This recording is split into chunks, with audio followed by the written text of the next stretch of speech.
வணக்கம். முத்துக்குமார். நம்ம தமிழ் ஷாட் சேனலை சப்ஸ்கிரைப் பண்ணுற அனைவருக்கும் என்னுடைய மனமார்ந்த நன்றி. எல்லோரும் வந்து டிஸ்க்ளைமர் பார்த்துக்கோங்க. நம்ம சேனலில் கொடுக்குற அனைத்து தகவல்களும் ஒன்லி ஃபார் எஜுகேஷன் மட்டும்தான். அதில் எதுவுமே வந்து ரெக்கமெண்டேஷன்ஸோ டிப்ஸோ கிடையாது. So before investing consult your financial advisor. Okay, இப்போ வந்து இன்றைக்கி மார்க்கெட்டில் என்னென்ன அப்டேட் வந்திருக்கு அப்படின்றத நம்ம எடுத்துக்குவோம். பங்குச்சந்தையில் வந்து கோல்டு அப்டேட், சில்வர் அதாவது மெட்டல்ஸ் என்ன மாதிரி ஒரு கண்டிஷனில் இருக்குது, க்ரூட் ஆயில் என்ன கண்டிஷனில் இருக்குது, யூஎஸ் ஈரான் வார் என்ன கண்டிஷனில் இருக்குது, நம்மளுடைய இந்திய பங்குச்சந்தை என்ன கண்டிஷனில் இருக்குது, இது எல்லாத்தையும் வந்து நம்ம அப்டேட் எடுத்துக்கிட்டே இருக்கணும். இந்த மாதிரி அப்டேட் எடுத்துக்கிறதுனால நம்மளால் வந்து பங்குச்சந்தையில் ஒரு முடிவுகளை வந்து எடுக்கிறதுக்கு அது பயன்படும். ஓகே, அப்டேட் எடுத்துக்கிறதுனால முழுசாக அதை வச்சே வந்து மார்க்கெட்டில் கம்ப்ளீட்டாக வந்து நம்ம வின் பண்ண முடியாது. பட் மார்க்கெட்டில் சர்வே பண்ணுறதுக்கு இந்த மாதிரி அப்டேட்ஸ் அண்ட் நியூஸ் வந்து நமக்கு முக்கியம். ஓகே, டெக்னிக்கல் வந்து ஒரு 50% முக்கியம். அதே மாதிரி நியூஸ் அண்ட் அப்டேட்ஸ் ஒரு 50% முக்கியம். ஓகே, அதாவது ஒரு ஷார்ட் டேர்மில் நீங்கள் ப்ராஃபிட் பண்ண போகிறீங்க அப்படின்ற பட்சத்தில், லாங் டேர்ம் அப்படின்றப்போ இந்த எதையுமே பார்க்காம வரும் வந்து ஒரு நல்ல பங்கு அல்லது வந்து நல்ல ஒரு மியூச்சுவல் ஃபண்ட்ஸை செலக்ட் பண்ணிவிட்டு அதில் ஸ்ட்ரிக்டாக இன்வெஸ்ட்மெண்ட் பண்ணிட்டு வந்தாலே அது வந்து லாங் டேர்முக்கு போதுமானதாக இருக்கும். பட் ஷார்ட் டேர்மில் நம்ம போட்டு எடுக்கிறோம், இல்லை ஒரு ட்ரேடராக இருக்கும், இல்லை வந்து ஒரு ஷார்ட் டேர்ம் இன்வெஸ்டராக இருக்கும், ஒரு 6 மாதத்தில் பணம் எடுக்கிறோம், 3 மாதத்தில் லாபம் பார்க்கணும், அந்த மாதிரி இருக்கிறவங்களுக்கு இந்த நியூஸ் அண்ட் அப்டேட்ஸ் அப்புறம் டெக்னிக்கல் ரெண்டுமே முக்கியம். அதனால் அந்த டெக்னிக்கில் வந்து இப்போ நம்ம நியூஸ் அப்டேட்ஸ் வந்து இப்போ நம்ம எடுத்துக்குவோம். இதில் முதல்ல வந்து நமக்கு ஸ்டாக் வைஸ் என்னென்ன நியூஸ் அப்டேட் வந்திருக்கு அப்படின்றத பார்த்துருவோம். இதில் இப்போ நம்ம ஃபஸ்ட்டு பார்க்குற நியூஸ் பார்த்திங்கன்னா, ஆர்டர் எடுத்த கம்பெனிகளுடைய டேட்டாவை முதல்ல பார்த்துருவோம். ஏன்னா அதுதான் வந்து ரொம்ப முக்கியம். ஆர்டர் எடுத்துருக்கிறது எந்தெந்த நிறுவனங்கள் இன்றைக்கும் நேற்றுக்கும் வந்து ஆர்டர்ஸ் எடுத்திருக்காங்க அப்படின்றத வந்து இப்போ நம்ம பார்த்துருவோம். ஃபஸ்ட்டு வந்து ஜெயந்த் இன்ஃபோடெக், இது பார்த்திங்கன்னா நமக்கு ஒர்க் ஆர்டர் ரிசீவ் பண்ணியிருக்காங்க. 12 கோடிக்கான ஒர்க் ஆர்டரை ரிசீவ் பண்ணியிருக்காங்க. அடுத்தது வந்து Sterlite technologies major order win பண்ணியிருக்காங்க. இதில் பார்த்திங்கன்னா இந்த ஸ்டெர்லைட் இண்டஸ்ட்ரீஸ் வந்து க்ளோஸ் பண்ணும்பொழுது ஸ்டெர்லைட் டெக்னாலஜிஸ், அதாவது டெலிகாம் சம்மந்தப்பட்ட அந்த கம்பெனியை மட்டும் ஸ்டெர்லைட்லேருந்து பிரித்து ஸ்டெர்லைட் டெக்னாலஜிஸ்னு கொண்டு வந்தாங்க. ஸோ ஸ்டெர்லைட் டெக்னாலஜி கொண்டு வந்ததுலேருந்து இந்த வருஷம் பார்த்திங்கன்னா 5 மடங்கு ஏற்றம் கொடுத்துருக்கு. இந்த வருஷம் பங்குச்சந்தை வந்து ஏற்றமே கொடுக்கல, ரொம்ப ஸ்ட்ரகிள் ஆச்சு. ஆனால் அந்த சுச்சுவேஷன்லேயும் ஸ்டெர்லைட் டெக்னாலஜிஸ் மட்டும் 5 மடங்கு ஏற்றம் கொடுத்துருக்கு. ஓகே, இந்த வருஷம் ஸ்டெர்லைட் டெக்னாலஜிஸ் நேரோ ரேஞ்சில் இருக்கிறதையும் நீங்கள் பார்க்க முடியும். இதை போன வருஷம் நம்ம இந்த வருஷத்தோடைய ஆரம்பத்தில் அதை இண்டிகேட்டும் பண்ணியிருந்தோம். இந்த மாதிரி ஸ்டெர்லைட் டெக்னாலஜிஸ் வந்து நேரோ ரேஞ்சில் வந்திருக்கு அப்படிங்கிறதையும். ஸ்டெர்லைட் மட்டும் வரல, பப்ளிக் செக்டார் கம்பெனிகளில் பெரும்பாலான கம்பெனிகள் பப்ளிக் செக்டாருமே வந்து நேரோ ரேஞ்சில் இருக்கிறதையும், ஃபார்மா செக்டார் நேரோ ரேஞ்சில் இருக்கிறதையும் வந்து நம்ம பார்த்துருக்கோம். அதை ஞாபகத்தில் வச்சுக்கோங்க. ஸோ ஸ்டெர்லைட் டெக்னாலஜிஸ் வந்து US டாலரில் வந்து 1.1 பில்லியன் ரஃப்லி 9,200 கோடிக்கான ஆர்டரை வந்து ரிசீவ் பண்ணியிருக்கிறதா வந்து போட்டிருக்காங்க. ஸோ இவங்களுடைய மார்க்கெட் கேபிட்டல் வந்து இன்க்ரீஸ் ஆகிக்கிட்டே வருது, அதையும் வந்து நோட் பண்ணிக்கணும். அடுத்தது TICL SEPC, அது வந்து ஆர்டர் எடுத்திருக்கு. ஒர்க் ஆர்டர் 1,445 கோடிக்கு கரண்ட் மார்க்கெட் கேபிட்டல் இருக்குது. ஸோ 230 கோடிக்கான ஒர்க் ஆர்டர் வந்து கேன்சல் பண்ணியிருக்கிறதா வந்து ஃபஸ்ட்டு கொடுத்துருக்குறாங்க. இதை வந்து நோட் பண்ணிக்கணும் SEPCயில். அதே மாதிரி தாங்க நிறைய கம்பெனியில் வந்து எக்ஸிஸ்டிங் ஆர்டர்லாம் வந்து நிறைய கேன்சல் ஆகுது, அதெல்லாம் வந்து நம்ம நோட் பண்ணணும். அடுத்து TICL, இதில் பார்த்திங்கன்னா major order inflow, letter of acceptance வந்து 19 கோடிக்கு வந்து காமிச்சிருக்கிறாங்க. செயிலேருந்து வந்து இந்த ஆர்டர் எடுத்துருக்கிறதா போட்டிருக்கிறாங்க. அடுத்தது வந்து நமக்கு ஆர்டர் இன்ஃப்ளோவில் குட்லக் இந்தியா வந்து எவ்வளோ ஆர்டர் எடுத்திருக்காங்க அப்படின்னு பார்த்தீங்கன்னா அப்ராக்சிமேட்லி 113 கோடிக்கான ஆர்டர் வந்து எடுத்துருக்குறாங்க. ஓகே, அடுத்தது ஆர்டர் எடுத்த கம்பெனிகளில் முக்கியமான கம்பெனி SPML இன்ஃப்ரா 165 கோடிக்கான ஆர்டரை செக்யூர் பண்ணியிருக்கிறதா வந்து கொடுத்துருக்குறாங்க. அடுத்து சியாராம் ரீசைக்ளிங் இண்டஸ்ட்ரீஸ், இது பாருங்கள் ஆர்டர் ஒர்த்து 2.64 crore எடுத்துருக்குறாங்க. ஷாரதா மோட்டார்ஸ் நல்ல ஏற்றம் கொடுத்த கம்பெனிங்க. இதெல்லாம் அப்ராக்சிமேட்லி வந்து 530 கோடிக்கான ஆர்டர் வந்து எடுத்துருக்கிறதா போட்டிருக்கிறாங்க. அதுக்கப்புறம் சுஸ்லான் எம்டார்டெக்கும் பெரிய லெவலில் ஏற்றம் கொடுத்தது. அதுவும் பார்த்திங்கன்னா 467 கோடிக்கான ஆர்டர் எடுத்துருக்குறாங்க. சுஸ்லான் வந்து பாருங்கள் எக்ஸிஸ்டிங்காக ஒரு ஆர்டர் கேன்சல் ஆச்சு. அதுக்கப்புறம் இப்போ பார்த்திங்கன்னா ஒரு புது ஆர்டர் ஒன்று எடுத்துருக்குறாங்க. இதில் சுஸ்லானை பற்றி சில விஷயங்கள் வந்து உங்களுக்கு நான் அப்டேட் கொடுக்கணுங்க. நீங்கள் இந்த கோயம்புத்தூர் போகிற வழியில் பொள்ளாச்சியிலலாம் பார்த்திங்கன்னா நிறைய வைண்டு மில் இருக்கும். அதாவது அந்த ஃபேன் மாதிரி வந்து பெருசாக சுற்றிக்கிட்டே இருக்கும். நீங்கள் பார்த்துருப்பீங்க, வயல்வெளிகளெலாம் வச்சுருப்பாங்க. அதை பற்றி ஒரு 1.5 வருஷத்துக்கு முன்னாடி நான் என்கொயரி பண்ணியிருந்தேன் அந்த பிஸ்னஸ்க்காக. அது பார்த்திங்கன்னா ஒரு ஃபேன் வந்து 1.5 கோடி ரூபா வருது. அது ப்ரைஸ்க்கு ஏற்ற மாதிரி இருக்குது. இதுக்கு முன்னாடிலாம் 50 லட்சத்தில் கூட இருந்தது. இப்போ வந்து ஓரளவுக்கு 1 கோடி அல்லது 1.5 கோடியில் வந்து சுவிட்சர்லாண்டில் அந்த ஃபேன் வந்து கொடுக்குறாங்க. இப்போது அக்ரிகல்ச்சர் லேண்ட் இருக்குது அப்படின்னா அந்த லேண்டில் வந்து நீங்கள் அந்த ஃபேனை, அதாவது இதுக்கு முன்னாடி அந்த செல்ஃபோன் டவர்லாம் வச்சுட்டு இருந்தாங்க பார்த்தீங்களா, அதே மாதிரி தான் அந்த ஃபேன். அந்த ஃபேன் வந்து 1,50 கோடி ரூபா இன்வெஸ்ட்மெண்ட் பண்ணி சுஸ்லான் வந்து அந்த மேனுஃபேக்சர் பண்ணி கொடுக்குறாங்க. ஸோ சுஸ்லானில் நம்ம ஆர்டர் கொடுக்குறோன்னா அவங்க அந்த ஃபேனை வந்து நமக்கு டெலிவரி பண்ணுவாங்க. அந்த ஃபேனை நம்மளுடைய லேண்டில் நம்ம வந்து வைக்கிறோம் அப்படின்னா அது எவ்வளோக்கு எவ்வளோ மின்சாரத்தை அதை சுற்றி காற்று அடிக்க அதை சுற்ற ஆரம்பிக்கும். சுற்றும் பொழுது எவ்வளோ மின்சாரத்தை கலெக்ட் பண்ணுதோ அதை வந்து அரசாங்கமே வந்து வாங்கிட்டு போயிடுவாங்க. ஓகே, அரசாங்கத்திட்ட வந்து நீங்கள் கொடுத்துடலாம் அதை. அதுக்கு வந்து என்ன ஒரு கண்டிஷன்னா, அந்த ஃபேன் சுற்றுற இடத்துல வந்து பறவைகள் பறக்கக்கூடிய அதிகமாக பறவைகள் வந்து கிராஸ் ஆகிற இடமா இருக்கக்கூடாது அந்த இடம். ஓகே, அது ஒரு பெரிய மேஜராக ஒரு கொஸ்டின் மார்க் வந்து அந்த இடத்துல போட்டிருக்கிறாங்க. பட் அதையும் தாண்டி சில இடங்கள்லாம் இருக்குது, அதாவது பேர்ட்ஸ் மைக்ரேஷன் இல்லாத இடம்லாம் இருக்குது. அந்த இடத்துல வந்து அந்த ஃபேனை வச்சுட்டு அதுலேருந்து எவ்வளோ பவர் வந்து நீங்கள் மேனுஃபேக்சர் எவ்வளோ மெகாவாட் எடுக்கிறீங்களோ அந்த மெகாவாட்டை வந்து கவர்மெண்ட்டிட்ட கொடுத்து நம்ம வந்து காசு வாங்கிக்கலாம். ஸோ பாலுக்கு எப்படி வாங்கிக்கிறாங்க, எல்லோரும் 5 மாடு 4 மாடு 10 மாடு வச்சுருப்பாங்க, பால் கறந்து வச்சுருந்தீங்கன்னா கவர்மெண்ட்டில் போய் கொடுத்துடலாம். அதே மாதிரி தான் பவரும். ஓகே, ஸோ அதனால் நிறைய பேர் வந்து இந்த பிஸ்னஸில் இப்போ புதுசாக இன்வால்வ் ஆகிறதுக்கு வாய்ப்பு இருக்குது. இது வந்து சின்ன சின்ன லேண்ட் வச்சுருக்கிறவங்களுக்கு கூட கவர்மெண்ட் பர்மிஷன் கொடுக்குறாங்க இந்த இடத்துல அப்படின்னா, நீங்கள் போய் உங்களுடைய ஏரியாவில் இருக்கக்கூடிய அதிகாரிகளை வந்து தொடர்பு கொண்டு உங்களுடைய லேண்டில் அதை வைக்கிறதுக்கு பாசிபிலிட்டிஸ் இருக்கான்னு கேட்டு பாருங்கள். பாசிபிலிட்டிஸ் இருந்துச்சுன்னா சுவிட்சர்லாண்டில் வந்து நீங்கள் ஆர்டர் கொடுத்து அதை வந்து எடுத்து அந்த ஃபேனை நீங்கள் வச்சு அது மூலயமா பவரை நீங்கள் ஜென்ரேட் பண்ணி நீங்கள் வந்து அரசாங்கத்துக்கு கொடுக்க முடியும். நான் ஒரு 1.5-2 வருஷத்துக்கு முன்னாடி இதை வந்து ட்ரை பண்ணேன். ஏன்னா அப்போ வந்து க்ரீன் எனர்ஜி ரொம்ப நிறைய லோன் கொடுத்தாங்க, நல்ல பாசிபிலிட்டிஸ் இருந்துச்சு. அப்போ வந்து ஒரு சில இடங்களில் நிறைய இன்ஃப்ளூயன்ஸ் நமக்கு தேவைப்பட்டுச்சு, பொலிட்டிக்கல் இன்ஃப்ளூயன்ஸ் தேவை, அந்த லேண்டு பற்றின ஒரு கிளாரிட்டி வேணும், லேண்ட் ஓனர்ஸ் அதுக்கு ஒத்துக்கணும். நமக்கு வர லாபத்தில் பாதி லாபத்தை வந்து லேண்ட் ஓனர்ஸை கேட்டாங்கன்னா எடுக்க முடியாது. ஸோ அந்த மாதிரிலாம் இஷ்யூஸ் இருக்குது. அதனால் உங்களுக்கு பிஸ்னஸ் மைண்ட் செட் இருக்கிறவங்க இதை வந்து உங்கள் ஏரியாவில் வந்து விசாரிச்சுக்கோங்க. இல்லை உங்கள் ஏரியாவில் இருக்கக்கூடிய இபி ஆஃபீஸில் போய் நீங்கள் அதனுடைய உயரதிகாரிகளை போய் நீங்கள் தொடர்பு கொண்டு பேசுனீங்கன்னா எப்படி க்ரீன் எனர்ஜிக்கு வந்து நீங்கள் சப்போர்ட் பண்ண முடியுன்றதையும் பார்க்கலாம். இது ஒரு மிகப்பெரிய வளர்ந்து வரக்கூடிய பிஸ்னஸ். நான் ஆல்ரெடி சொல்லியிருக்கேன், சம்மந்தமே இல்லாத கம்பெனிகள் எல்லாமே கூட க்ரீன் எனர்ஜிக்கு உள்ளே வராங்க அப்படின்னு சொல்லிட்டு. ஸோ அதை நோட் பண்ணிக்கோங்க. அடுத்தது பார்த்திங்கன்னா ஆர்டர் எடுத்ததில் டிரான்ஸ்ஃபார்மர் ரெக்டிஃபயர்ஸ் இந்தியா, இது பார்த்திங்கன்னா 228 கோடிக்கான ஆர்டரை வந்து எடுத்துருக்குறாங்க.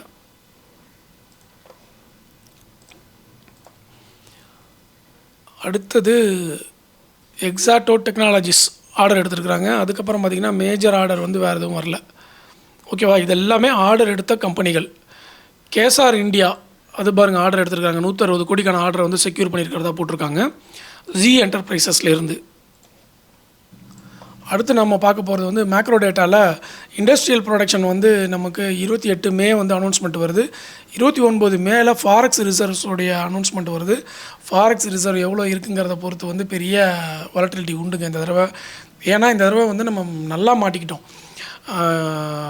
பிரைம் மினிஸ்டர் அனௌன்ஸ்மெண்ட் கொடுத்துருந்தாங்க இல்லையா, பெட்ரோலை வந்து கம்மியாக யூஸ் பண்ணுங்கள், தங்கத்தை வந்து வாங்காதீங்கன்னு சொல்லியிருந்தாங்க இல்லையா, அதுக்கான டேட்டா பார்த்திங்கன்னா நிறைய இருக்குது.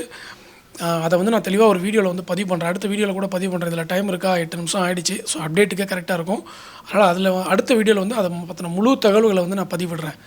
ஓகே, அதனால் வந்து இந்தியாவுக்கு நல்ல பாதிப்புகள் இருக்குது, பொறுத்திருந்து பார்ப்பேன். நிறைய பேர் வந்து அதை வேறு விதமாக ஃபோக்கஸ் பண்ணுறாங்க, இன்னும் சில விஷயங்களை வந்து மிஸ் பண்ணிட்டாங்க நிறைய பேர், அதை வீடியோவில் அப்டேட் பண்ணலை. அந்த விஷயத்தை எல்லாத்தையும் நான் அடுத்த வீடியோவில் வந்து உங்களுக்கு தெளிவாக அதை அப்டேட் பண்ணுறேன். பெட்ரோல் விலை ஏறிச்சுன்னா என்னென்னலாம் நடக்கும், இப்போ நமக்கு என்ன பாதிப்பு ஏற்பட்டிருக்கு அப்படின்னு சொல்லிட்டு. அடுத்தது கார்ப்பரேட் ஆக்ஷனில் வந்து பைபேக்கில் 2 கம்பெனி இருக்குது. ஆஃபர் ஃபார் செல்ல சென்ட்ரல் பேங்க் வந்திருக்கு. ஆனால் சென்ட்ரல் பேங்க் வந்து நான் ரீட்டெயிலுக்கு மட்டும்தான் இப்போதைக்கு கொடுத்துருக்காங்க. ஓகே, ஸோ பைபேக்கில் 2 கம்பெனி இருக்குது, சரளா பாலி, ஆன் வாட்டர் டெக்குன்னு சொல்லிட்டு. ஸோ இந்த 2 கம்பெனியும் வந்து விருப்பம் இருக்கிறவங்க பைபேக்கு வந்து நீங்கள் அப்ளை பண்ணிக்கலாம்.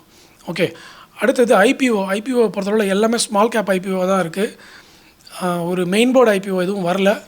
ஓகே, இதில் அப்கமிங் ஐபிஓ வந்து நிறைய வந்திருக்கு. அந்த டேட்டாலாம் வந்து நான் உங்களுக்கு கொடுக்குறேன். இதில் பார்த்திங்கன்னா அப்கமிங் ஐபிஓவில் லைவ் ஐபிஓ வந்து உங்களுக்கு காமிச்சிட்டேன், இந்த இடத்துல காமிச்சிட்டேன் என்னென்ன கம்பெனி லைவ் ஐபிஓ இருக்குதுன்னு சொல்லிட்டு. அது இல்லாமல் இங்கே பார்த்திங்கன்னா மே 20லேருந்து 22 வரைக்கும் இன்றைக்கே முடியுது. நாளைக்கு வந்து எம்ஆர் மணிவேணி ஃபுட்ஸ் அப்படின்ற கம்பெனி வந்து 22ஆம் தேதி இன்றைக்கி ஓப்பன் ஆகிருக்கு, 26 வரைக்கும் இருக்குது. ஸோ அப்கமிங் ஐபிஓவில் பார்த்திங்கன்னா Yashvi jewellers, Rajnandini fashion India, SMR jewels, Meritronics, இந்த 4 கம்பெனிகள் வந்து நமக்கு இப்போதைக்கு டேட்டு கொடுத்துருக்காங்க. மீது கம்பெனிகள்லாம் டேட்டு கொடுக்கல. அதாவது ரிலையன்ஸ் ஜியோ வந்து உள்ளே வருது, என்எஸ்சி உள்ளே வருது, ஆக்கோ இன்சூரன்ஸ் உள்ளே வருது, ஓயோ உள்ளே வருது. இதெல்லாம் வந்து ஐபிஓக்கு ரெடியாக இருக்குது. ஆனால் டேட் வந்து நமக்கு அனௌன்ஸ்மெண்ட் இன்னும் கொடுக்கல. மேக் மை ட்ரிப் வரப்போகிறாங்க, போட் வரப்போகுது, ஜெப்டோ வரப்போகுது, பார்லி ப்ராடக்ட்ஸ் வரப்போகுது ஐபிஓ. ஸோ மேஜர் ஐபிஓலாம் வெயிட்டிங்கில் இருக்குது, டேட் அனௌன்ஸ்மெண்ட் பண்ணாமல் இருக்குது. ஓகே, அடுத்தது பார்த்திங்கன்னா நமக்கு நெக்ஸ்ட்டு வரக்கூடிய ஹாலிடேஸ் அப்படின்னு பார்த்தீங்கன்னா 28 மே நமக்கு வந்து பக்ரீத்துனால லீவ் வருது. ஸோ அதை வந்து எல்லோரும் நோட் பண்ணிக்கோங்க. இன்றைக்கி 22ஆம் தேதி. ஸோ 28ஆம் தேதி வந்து லீவு வருது, மார்க்கெட் ஹாலிடே வருது. அது இப்போயே கொஞ்சம் ப்ரிப்பேர் பண்ணிக்கோங்க. 28னா நமக்கு வந்து தேர்ஸ்டே வரும், வியாழக்கிழமை. சரிங்களா?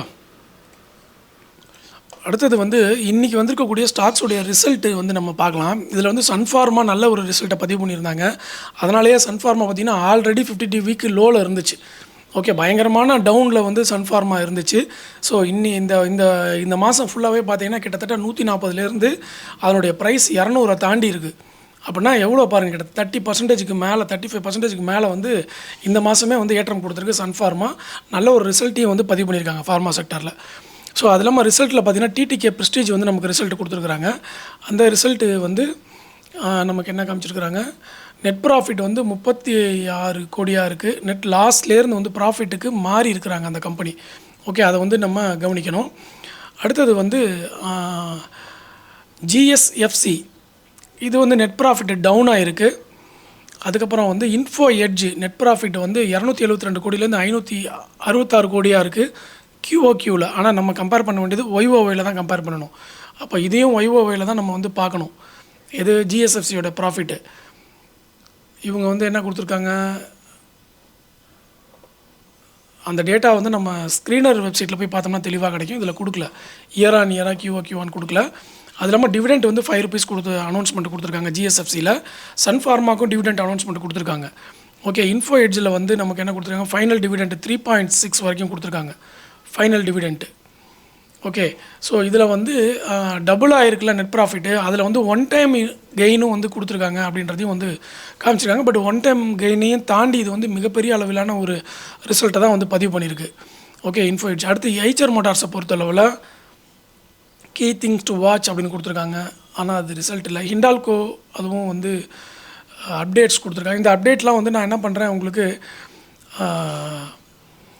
டெலகிராம்லேயே வந்து போஸ்ட் பண்ணிடுறேன். ஓகே, இப்போ நம்ம பார்த்தோம் இல்லையா டேட்டா, இதெல்லாமே வந்து இந்த டேட்டா, அதாவது corporate actions data, IPO data, upcoming IPO, என்னென்னைக்கு லீவு. ஓகே, இது எல்லாமே நான் எங்கே பார்க்குறேன் அப்படின்னு பார்த்தீங்கன்னா, இது வந்து என்னுடைய ட்ரேடிங் பிளாட்ஃபார்ம் தான். டிமேட் அக்கௌண்ட்டுடைய ஜீரோதாவுடைய டிமேட் அக்கௌண்ட் ஓப்பன் பண்ணிங்கன்னா இந்த டேட்டாலாம் உங்களுக்கு கிடச்சிரும். ஓகே, அப்படியே வரிசையாக வந்து இதை கொடுத்துருவாங்க. பேனல் மாதிரி இருக்கும், நீங்கள் ஒன்று ஒன்றா கிளிக் பண்ண பார்த்துக்கலாம். இதில் வந்து நீங்கள் உங்களோட வாட்ச் லிஸ்ட்லையும் ஆட் பண்ணிக்கலாம், வாட்ச் லிஸ்ட்டும் ஆட் பண்ணிக்கலாம், கார்ப்பரேட் ஆக்ஷன்ஸை ஆட் பண்ணிக்கலாம். ஓகே, இங்கே பாருங்கள், நான் இப்போ ஒரு புதுசாக ஒன்று காமிக்கிறேன் உங்களுக்கு. இப்போ புதுசாக ஒரு டேப் கொடுக்குறேன்னா இந்த இடத்துல வருது பாருங்கள், உங்களுக்கு தெரியுதா? இதில் சார்ட்டு, மார்க்கெட் வாட்ச்சு, பொசிஷன்ஸு, அதுக்கப்புறம் இங்கே மீடியாவில் பாருங்கள், மீடியாவில் என்னென்ன இருக்குது, மார்க்கெட்ஸில் என்னென்ன வேணும், holiday calendar, company updates, economic calendar, upcoming IPO, அந்த மாதிரி எல்லா விஷயத்தையும் வந்து நீங்கள் ஆட் பண்ணிக்க முடியும். ஓகேவா? ஸோ அதில் தான் நான் வந்து பார்த்து இப்போ உங்களுக்கு நியூஸ் அண்ட் அப்டேட்ஸ் கொடுக்குறேன். என்னுடைய ரெஃபரல் லிங்க் டிஸ்கிரிப்ஷனில் கொடுத்துருக்கேன். ஸோ சப்போர்ட் பண்ண விருப்பம் இருக்கிறவங்க என்னுடைய ரெஃபரல் லிங்கை பயன்படுத்தி நீங்கள் டிமேட் அக்கௌண்ட் ஓப்பன் பண்ணி எனக்கு சப்போர்ட் பண்ணலாம். அக்கௌண்ட் இல்லைன்னா உங்களுக்கு விருப்பம் இருந்தால். ஓகேவா? அதே மாதிரி டெலிகிராம் லிங்க்கும் டிஸ்கிரிப்ஷனில் கொடுத்துருக்கேன், அதுலேயும் வந்து ஜாயின் பண்ணிக்கோங்க. சரிங்களா? இப்போ நம்ம என்டிடிவி ப்ராஃபிட்டுக்கு போயிடுவோம். என்டிடிவியில் பொறுத்தவரை சன்ஃபார்மா பெரிய அளவில் வந்து ஏற்றத்தை கொடுத்துட்டாங்க இல்லையா? இது இல்லாமல் எஸ்கேஎம் எக் ரிசல்ட் கொடுத்தோன்னே வேகமாக ஏறிச்சிங்க, ஏறின வேகத்தில் திருப்பி அப்படியே இறக்கிட்டாங்க. நல்ல வேலை, நிறைய பேர் தப்பிச்சிருப்பாங்கன்னு நினைக்கிறேன். எஸ்கேஎம் எக், ஏன்னா பென்னி ஸ்டாக்ஸ் கொஞ்சம் அப்படி தான் வந்து ரியாக்ட் பண்ணும். ஓகே, அதுக்கப்புறம் ஜேபி அசோசியேட்ஸை வந்து அதானி குரூப்பை பை பண்ணியிருந்தாங்க இல்லையா? அதுக்கப்புறம் ஜேபி பவர்லேயும் இப்போ 24% வரைக்கும் ஸ்டேக்ஸை வாங்குறாங்க. இது வந்து ஜேபி பவருக்கு இது ஒரு நல்ல ஒரு டைம் அப்படின்னு எனக்கு தோணுது. ஏன்னா ஆல்ரெடி நான் வந்து மல்டிபேக்கர் லிஸ்ட்டுன்னு சில ஸ்டாக்ஸ் எடுத்து வச்சுக்குவேன். அதில் பார்த்திங்கன்னா அந்த சுஸ்லானு, ஜேபி பவர், அப்புறம் வந்து என்சிசி, அப்புறம் ஹெச்எஃப்சிஎல், பிஹெச்எல், இதெல்லாம் வந்து என் லிஸ்ட்டில் நான் வச்சுருக்கேன். ஸோ அப்படின்றப்போ அதில் ஏதாவது பாசிட்டிவ் நியூஸ் வந்து அதை நான் நோட் பண்ணிக்கிட்டே இருப்பேன். அந்த மாதிரி நீங்கள் வந்து உங்களுடைய பென்னி ஸ்டாக்ஸ்லேயோ இல்லை உங்களுடைய மல்டிபேக்கர் ஸ்டாக்ஸ் லிஸ்ட்டோ வச்சுருந்தீங்கன்னா அதெல்லாம் வந்து செக் பண்ணிக்கிட்டே வாங்க. அப்போ வந்து அது கண்டிப்பாக உங்களுக்கு நல்ல ஒரு லாபத்தை கொடுக்கும். இப்போ ஹெச்எஃப்சிஎல் நான் மல்டிபேக்கர்னு வச்சுருந்தேன் இல்லையா? ஆனால் பாருங்கள், ஸ்டெர்லைட் டெக்னாலஜிஸ் மல்டிபேக்கர் ஆகிடுச்சு. ஏன்னா அந்த அளவுக்கு வந்து ஃபைபர் ஆப்டிக் கேபிளை வந்து இந்தியாவில் வந்து பதிச்சிருக்கிறாங்க. Okay, last time prime minister announcement கொடுத்துருந்தாங்க பாருங்கள், பூமியிலேருந்து நிலாவுக்கு போகிறதுக்கு எவ்வளோ டிஸ்டன்ஸ் இருக்குமோ அந்த டிஸ்டன்ஸில் 9 times ஆஃப் டிஸ்டன்ஸ் கேபிளில் வந்து நம்ம பதிச்சிருக்கிறோம். ஓகே, இந்தியாவில். அப்படின்றப்போ அது எல்லாமே கேபிள் கம்பெனிகளுக்கு தான் போகும். ஸோ ஸ்டெர்லைட் கேபிள் ரிலேட்டடான கம்பெனிகள் எல்லாத்தையும் பாருங்கள், Birla cable, HFCL, Sterlite technologies, அப்புறம் இன்னும் சில கம்பெனிகள்லாம் இருக்குது, கேபிள் கம்பெனிகள். அதெல்லாம் நீங்கள் போய் பார்த்தீங்கன்னா கொஞ்சம் ஆப்பர்ச்சுனிட்டியை வந்து நம்ம பிடிக்க முடியும். ஸோ செக் பண்ணி பாருங்கள். சரிங்களா? அடுத்தது வந்து வேறு என்ன நமக்கு கொடுத்துருக்குறாங்க, ரிசல்ட் டேட்டா வேறு எதுவும் வரல, அப்டேட்ஸ் தான் கொடுத்துருக்காங்க. மற்ற ரிசல்ட்ஸ் எல்லாத்தையும் வந்து நான் டெலிகிராம்லேயும் போஸ்ட் பண்ணுறேன், நீங்கள் டெலிகிராம்லேயும் போய் பாருங்கள். ஓகேவா? நான் டெலிகிராம்லேயும் வந்து சில ரிசல்ட்டை வந்து போட்டுருவேன். ஸோ அங்கேயும் வந்து மிஸ் பண்ணாமல் நீங்கள் போய் பாருங்கள். அடுத்தது மார்க்கெட்டில் இன்றைக்கி என்னென்ன அப்டேட்ஸ் வந்திருக்கு அப்படின்ற அந்த டேட்டா வந்து பார்த்துருவோம். இதில் பாருங்கள், கொஞ்சம் ஜூம் பண்ணியும் உங்களுக்கு காமிக்கிறேன். இப்போ தெளிவாக தெரியுது இல்லையா? எஸ், இதில் பேங்க் நிஃப்டி. ஓகே, இருங்க ஒரே நிமிஷம். அதில் பாருங்கள், பேங்க் பீஸ் மட்டும்தான் இன்றைக்கி வந்து ஓரளவுக்கு நல்ல ஏற்றத்தை வந்து கொடுத்துருந்தாங்க. அது இல்லாமல் இன்றைக்கி வந்து நம்ம கவனிக்க வேண்டிய விஷயம்ல கோல்டு சில்வர், அது ரெண்டுமே பார்த்திங்கன்னா கோல்டு எம்சிஎக்ஸில் ஏறலை, சில்வரும் வந்து எம்சிஎக்ஸில் வந்து இன்றைக்கி ஏறலை. கோல்டு பீஸும் சில்வர் பீஸும் வந்து ஏறலை. சில்வர் பீஸ் வந்து கொஞ்சம் ஏற்றம் கொடுத்துருக்குறாங்க. இது இல்லாமல் நம்ம செக்டார் வைஸ் டேட்டா அப்படின்னு பார்த்தோம்னு வச்சுக்கோங்களேன். இதில் பாருங்கள், செக்டார் வைஸ் டேட்டாவில் இன்றைக்கி வந்து நமக்கு என்ன செக்டார் வந்து பாசிட்டிவில் போயிருக்காங்க அப்படின்னு பார்த்தீங்கன்னா, ப்ரைவேட் பேங்க்கு, சிஎன்எக்ஸ் ஃபினான்ஸ், பேங்க் நிஃப்டிலாம் பாசிட்டிவில் போயிருக்கு. நெகட்டிவில் பார்த்தீங்கன்னா ஹெல்த் கேரு, மீடியா, ஃபார்மாலாம் வந்து நமக்கு இன்றைக்கி கம்ப்ளீட்லி நெகட்டிவ். ஆனால் ஃபார்மாலேயே வந்து இன்றைக்கி சன் ஃபார்மா வந்து ஏற்றம் கொடுத்துருக்குறாங்க, அதை வந்து நோட் பண்ணணும். ஸோ டோட்டல் மார்க்கெட்டில் பார்த்திங்கன்னா இன்றைக்கி சன் ஃபார்மா ரேட் கெயின், அதுக்கப்புறம் வந்து மிண்டா கார்பரேஷன் ஏற்றம் கொடுத்துருக்கு, ஹானஸா ஏற்றம் கொடுத்துருக்கு, தீபக் ஃபெர்டிலைசர்ஸ் ஏற்றம் கொடுத்துருக்கு, எலிகான், ஸ்டெர்லைட் டெக்னாலஜிஸ் இதெல்லாம் வந்து இன்றைக்கி ஏற்றம் கொடுத்துருக்குறாங்க. கேபிள் கம்பெனிகளில் வந்து ஸ்டெர்லைட்டு, HFCL எல்லாமே வந்து இன்றைக்கி ஏற்றம் கொடுத்துருக்கு. அதெல்லாம் நீங்களே பார்க்க முடியும். அடுத்தது இந்த ஹீட் மேப்பில் வந்து அதிகமாக ஏறினது அப்படின்னு பார்த்தீங்கன்னா ஹெல்த் கேர் குளோபல் ஏறி இருக்குது. ஐடி சாஃப்ட்வேர் வந்து கேம்பிரிட்ஜ் டெக்னாலஜிஸ் அது அதிகமான ஏற்றம் கொடுத்துருக்கு. இறங்கினதுன்னு பார்த்தீங்கன்னா சிஇ இன்ஃபோ சிஸ்டம் வந்து ரொம்ப அதிக அளவில் இறங்கியிருக்கு ஐடியில். மற்றபடி கோஃபோர்ஜ் ஏறி இருக்குது, பிர்லா சாஃப்ட் ஏறி இருக்குது. அதே மாதிரி திக்ஸான் டெக்னாலஜிஸை நம்ம பார்க்க வேண்டியதாக இருக்குது. ஏன்னா திக்ஸான் டெக்னாலஜிஸ் வந்து பெரிய அளவில் டவுன் ஆயிருக்கு. ஓகே, எங்கே இருந்த கம்பெனி அங்கே வந்து விழுந்திருக்கு. ஆனால் ஸ்டில் வந்து நமக்கு ஆப்பர்ச்சுனிட்டி அந்த கம்பெனியில் வந்து தெரியுது. அதனால் அந்த கம்பெனியெலாம் வந்து செக் பண்ணி வச்சுக்கணும். நம்ம aerospace defence, idea 4G technologies 5% வரைக்கும் ஏற்றம் கொடுத்துருக்காங்க. அதே ஏரோஸ்பேஸ் டிஃபென்ஸில் பார்த்திங்கன்னா ரோசல் இந்தியா வந்து இன்றைக்கி 3% இறங்கியிருக்கு. டேட்டா பேட்டர்ன்ஸ் வந்து 0.65% ஏற்றம் கொடுத்துருக்கு. ஓகே, ஆட்டோமொபைலில் பார்த்தீங்கன்னா எக்ஸிகாம் டெலிசிஸ்டம்ஸ் வந்து 11% ஏற்றம் கொடுத்துருக்கு. At the same time Bajaj auto இறங்கியிருக்கு, ஏத்தர் எனர்ஜி இறங்கியிருக்கு, மாருதி சுசுக்கிலாம் இறங்கியிருக்கு. ஆனால் பாருங்கள், ஒரே செக்டார் தான், ஆனால் அதில் ஏற்றமும் இருக்குது, இறக்கமும் இருக்குது. நம்ம அதனால தான் எப்படி நம்ம வந்து இண்டைசஸ் பார்க்குறோம். 500 ஸ்டாக் இருக்குன்னா அட்வான்சஸ் டிக்ளைன் பார்க்குறோம்ல, அதே மாதிரி தான் செக்டார்லேயும். ஒரு செக்டார் டவுன்னா அந்த செக்டாரில் இருக்கிற எல்லா ஸ்டாக்கும் டவுன் ஆகணும்னு அவசியம் இல்லை. அட்வான்சஸ் டிக்ளைன் தான் முக்கியம். டெக்ஸ்டைல்ஸ் அண்ட் அப்பேரல்ஸில் பாருங்கள், பாம்பே டையிங் வந்து 4.3% ஏற்றம் கொடுத்துருக்கு. அட் த சேம் டைம் அதில் இருக்கக்கூடிய அரவிந்த், பேங்க் ஓவர்சீஸ் லிமிடெட்லாம் வந்து இறங்கியிருக்கு. பேங்க்கில் வந்து ஆக்சிஸ் பேங்க் 2.6% ஏற்றம் கொடுத்துருக்கு. சென்ட்ரல் பேங்க் வந்து 7% இறக்கம் கொடுத்துருக்கு. ரியாலிட்டி செக்டாரில் கண்ட்ரி குக் காண்டாஸ், பிரிகேட் என்டர்பிரைசஸ்லாம் வந்து ஏற்றம் கொடுத்துருக்கு. ஆனால் பெரிய அளவில் ஏற்றம் இல்லை. But at the same time பார்த்திங்கன்னா மற்ற கம்பெனிலாம் 2% மேலே 5% வரைக்கும் கூட ஒரு சில கம்பெனிலாம் இறங்கியிருக்கு. மெட்டல்ஸில் அதானி என்டர்பிரைசஸ், அசோகா, மிட்காஸ்ட் லிமிடெட் இது மட்டும் வந்து ஓரளவுக்கு இறங்காமல் இருக்குன்னு சொல்லலாம். மற்ற கம்பெனிகள்லாம் வந்து நமக்கு டவுனில் தான் போயிருக்கு. ஸோ இந்த மாதிரி செக்டார்ஸ் ஏறி இறங்கி இருந்தாலும் அதுலேயும் வந்து நமக்கு அட்வான்சஸ் டிக்ளைன் செப்பரேட்டாக இருக்கும். அது இல்லாமல் நிஃப்டி 500ல் இன்றைக்கி வந்து நமக்கு டாப் கெய்னர்ஸில் இருந்தது பார்த்திங்கன்னா Minda corporation 7%, Deepak fertilisers 6%, first source solutions 6%, Elecon engineers 5%, Honasa consumer 5% வரைக்கும் ஏற்றம் கொடுத்துருக்கு. அதே லூசர்ஸில் பார்த்திங்கன்னா இன்ஜினியர்ஸ் இந்தியா 9% இறங்கியிருக்கு, central bank 7.9%, Sun TV 6%, Max health care 6%, Glenmark pharma வந்து 5.9% வரைக்கும் டவுன் ஆகிருக்கு. இதே நிஃப்டி 500ல் 50 டிவி ஹையில் பார்த்திங்கன்னா ஹானஸா கன்சியூமர் இருக்குது, வருண் பிவரேஜஸ், மணப்புரம் ஃபினான்ஸ் இதெல்லாம் பார்த்திங்கன்னா இதே லிஸ்ட்லேயே வந்து நமக்கு என்ன கொடுத்துருக்குறாங்க, 50 டிவி ஹையில் கொடுத்துருக்காங்க. 50 டிவிக்கு லோ கம்பெனிகளில் United Breweries, central bank of India, Britannia, Sun TV network, ஸ்விக்கிலாம் வந்து 50 டிவிக்கு லோவில் வந்து நமக்கு பதிவு பண்ணியிருக்காங்க. இதெல்லாம் வந்து நம்ம பயன்படுத்திக்கணும். அதே மாதிரி இந்த மந்த்து ஏறினதில் பார்த்திங்கன்னா சன்ஃபார்மா நல்லா அடித்து ஏற்றிட்டாங்க. ஸ்டெர்லைட் டெக்னாலஜிஸ் பார்த்திங்கன்னா, ஸ்டெர்லைட் டெக்னாலஜி தயவுசெய்து போய் சார்ட் எல்லோரும் பாருங்கள், டெக்னிக்கல் பாருங்கள், கேபிள் கம்பெனிகள் எல்லாத்தையும் போய் செக் பண்ணுங்கள். அதே மாதிரி சிப்பு மேனுஃபேக்சரிங் கம்பெனி எல்லாத்தையும் போய் செக் பண்ணுங்கள். அதுக்கெலாம் செகண்ட் ரவுண்டு வந்து ஸ்டார்ட் ஆகிறதுக்கு வாய்ப்பு இருக்குது. அதுக்கப்புறம் வந்து சில செக்டர்லாம் ரொம்ப கவனிக்கணும் நம்ம. எலக்ட்ரிக்கல் வெஹிக்கிள் பேட்ரி அதை வந்து கவனிக்கணும். ஓகே, அடுத்த வீடியோவில் அதை பற்றி டீட்டெயிலாக சொல்கிறேன் நான். இந்த இப்போ க்ரூட் ஆயிலில் வந்திருக்க பிரச்சனை, எலக்ட்ரிக்கல் வெஹிக்கிளில் என்ன நடக்குது, ஓகே டெலிகாமில் என்ன நடக்குது, ஈரான் வந்து கேபிள் அட்டாக் பண்ணுவேன்னு சொன்னாங்க பார்த்தீங்களா, கடலுக்கடியில் இருக்கக்கூடிய கேபிள் அட்டாக் பண்ணுவேன்னு சொன்னதுக்கான பேக்ரவுண்டு எல்லா டேட்டாவும் வந்து ஒரு பெரிய ஜியோ பாலிட்டிக்ஸே அதுக்கு பின்னாடி இருக்குது.